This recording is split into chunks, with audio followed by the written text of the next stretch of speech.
Pressure on labor to act forcefully is rising as the number of migrants crossing the channel keeps rising. With more than 5,000 crossings logged already in 2025 and tens of thousands of asylum seekers still waiting for judgments in the UK, pressure on Labour to take strong action on illegal immigration is rising.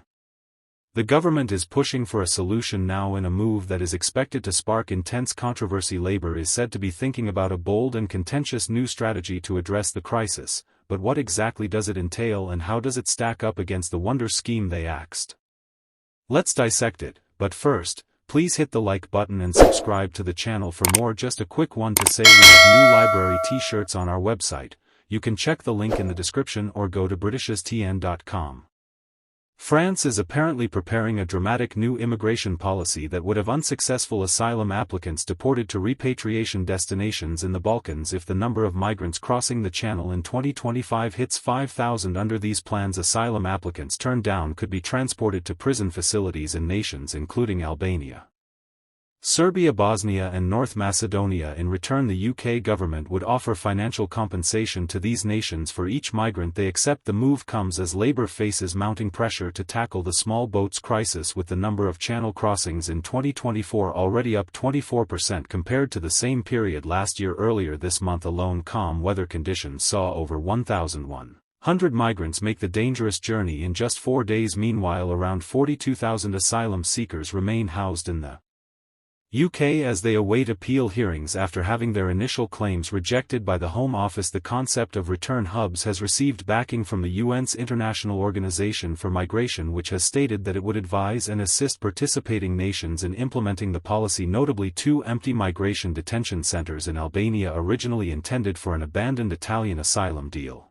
could now be repurposed to house migrants deported from the UK under this proposal.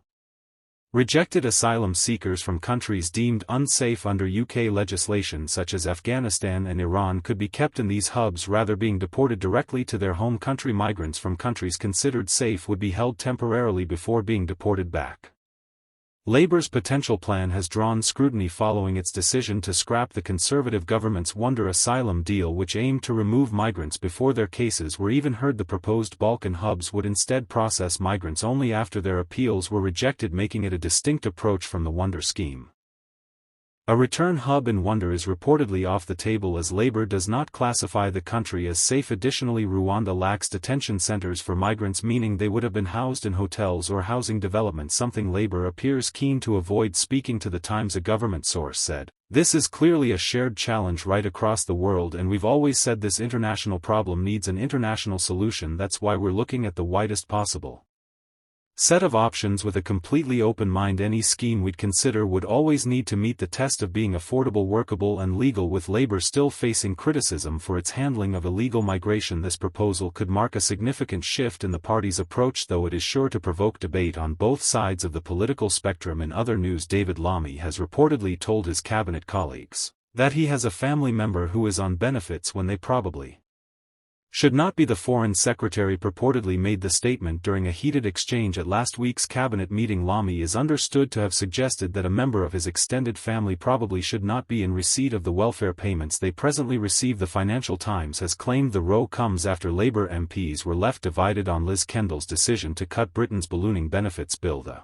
Works and Pensions Secretary unveiled a series of measures earlier this week. They included tightening rules around who receives unemployment perks and ending universal credit for under 22-year-olds. Exedow Justice Secretary Richard Burgon warned that the decision to halt the current welfare system could see Sir Keir Starmer face the mother of all rebellion. Starmer faced fury from Labour MPs in the House of Commons yesterday, with ex-Shadow Home Secretary Diane Abbott accusing the Prime Minister of balancing the books on the backs of Britain's poorest and most vulnerable. Number 10 is already facing a major threat at a grassroots level, with local Labour insiders warning about a mass exodus ahead of the local elections. The Prime Minister also faced more wrath this week over the decision taken in the last budget to boost taxes, notably on national insurance contributions for employers. In a stormy confrontation in the House of Commons on Wednesday, Kem Badenoch said the Chancellor claimed that her budget was a once-in-a-Parliament reset, so why are we having an emergency budget next week? Responding to the Leader of the Opposition, Sir Keir Starmer bluntly replied, "We have delivered record investment Into this country 3 interest rate cuts in a row and wages are going up faster than prices, which is a massive cost of living boost that is after only 8 months after 14 years of absolute failure. However, the leader of the opposition doubled down on the Prime Minister's economic record. After blaming the Chancellor of destroying company confidence, Bardanog asked, "Does the Prime Minister now regret imposing taxes on business?" The Prime Minister said the OBR will present its numbers. There will be a spring statement next week, but we have got record investment into this country. Interest rates have been slashed, and she talks about national insurance. We have to fill the £22 billion black hole that they left.